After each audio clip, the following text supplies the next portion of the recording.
చాలామంది అడిగేది ఏంటంటే విదేశాల్లో చదవాలనే మా కోరిక తీరుతుందా అని, తల్లిదండ్రులు మా పిల్లల కోరిక నెరవేరుతుందని. నా దగ్గరకు వచ్చాక విదేశీయానం అనేది చాలా చాలా చిన్న విషయం. విదేశాలు వెళ్ళటం అనేది చాలా చిన్న విషయం. నా దగ్గరకు వచ్చాక ఒక మంత్రం ఇస్తాము, విదేశీ మంత్రం అంటారు. ఆంజనేయ స్వామి గుడి నుంచి సింధూరం తీసుకుని మేము చెప్పింది చేయాలి. మీరే కాదు, మీతో పాటు 100 మంది కోసం ఆ ప్రయోగం చేసినప్పటికీ 100% మీరు అదృష్టతను దానం చేసిన తర్వాత ఆ మంత్ర ప్రయోగం చేసుకుంటే తప్పనిసరిగా విదేశాలు వెళ్తారు. విదేశాలు వెళ్ళటం గొప్ప కాదు, ఉన్న ఊరు కన్న తల్లి వదిలితే వెళ్తున్నారంటే ఇక్కడ వాళ్ళు నెలకు ₹1,00,000 సంపాదిస్తే మీరు కనీసం ₹1,00,00,000 నుంచి 100 కోట్లు సంపాదించాలి.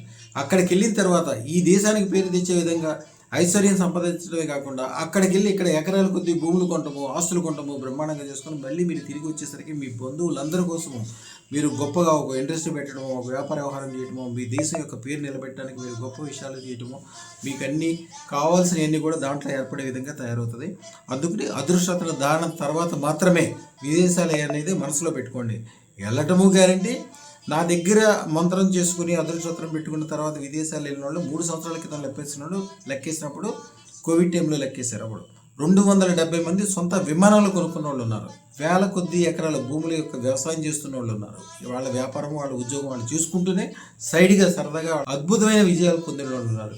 విదేశీయానం అనేది నా విషయంలో చాలా చిన్నది. మన దగ్గరకు వచ్చాక అద్భుతమైన విజయాలు సాధిస్తారు. విదేశీయానం ద్వారా శుభం భూయాత్. మా ఛానల్కు లైక్, షేర్, సబ్స్క్రైబ్ చేయండి. మీ అదృష్టం మొదలవుతుంది. అదృస్టర్ జ్యువెల్స్ను సందర్శించండి. ఏఎస్ రావు నగర్, కాప్రా, హైదరాబాద్.